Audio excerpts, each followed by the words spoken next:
सुता बोला मुँह आज चार टिप मार के। तो क्या हाल बा भाई लोग आज के वीडियो में हम समय के ज्यादा चूतिया ना काटते हो, डायरेक्ट पॉइंट पे आए वाला बानी। तो वीडियो देखे से पहले अपना कान में ईयरफोन नामक लॉन मतलब कि ईयरफोन नामक यंत्र जरूर लगा लो। तो बिना कौन एले से नहीं लौड़ा लेसन के स्टार्ट कर दो आज के बकचोदी।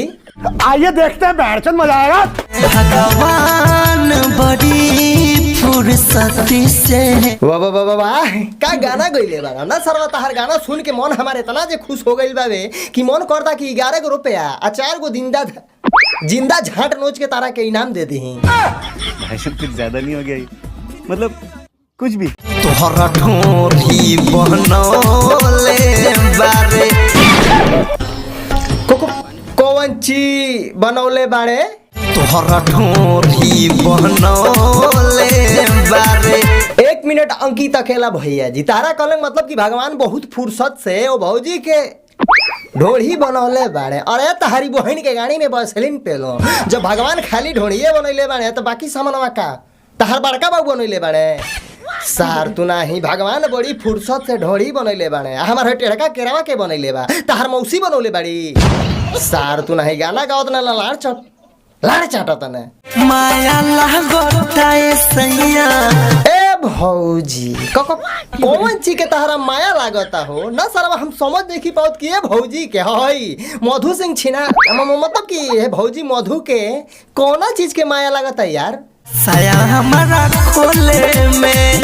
अच्छा तो तहरा साया खोले में माया लागता। अरे तहारी बहन चो अब कौन चीज खोले के बाकी रह गइल बा रे ना सरवा। छिनरी कहती है कि साया खोले में माया लागता। अरे तहारी बहन चो हई बचल खुचल कपड़ा जौन भी बावे एकरो के उतार के लंगटे हो जा ना सरवा। साया उतारे में कौन माया बावे। ई भौजी ऑलरेडी हई अपन पता ना का ई भौजी आगे बड़ा पिछवाड़ा उठा देखवतिया आ कहतिया कि साया उठावे में माया लागता। मारम सार की बाबा सिर धली चल झूठा। एहो बोला महत फेर दुनु बम पर। अच्छा एहो बलम हाथ फेरो दुनो। 1 मिनट कॉल आ गई कैमरामैन ऐसे रुको लिए। हेलो हाँ भैया। अरे ठीक है नमस्ते। चलिए ठीक है आ रहे हैं भैया वीडियो शूट कर रहे थे। चलिए ठीक है ओके आ रहे हैं। तो भाई लोग बहुत ही इंपॉर्टेंट कॉल आ गई जो वजह से हम वीडियो यहीं छोड़ के जाते नहीं यार। ये वीडियो तुम लोग अच्छा लगा तो प्लीज़ लाइक कर दो।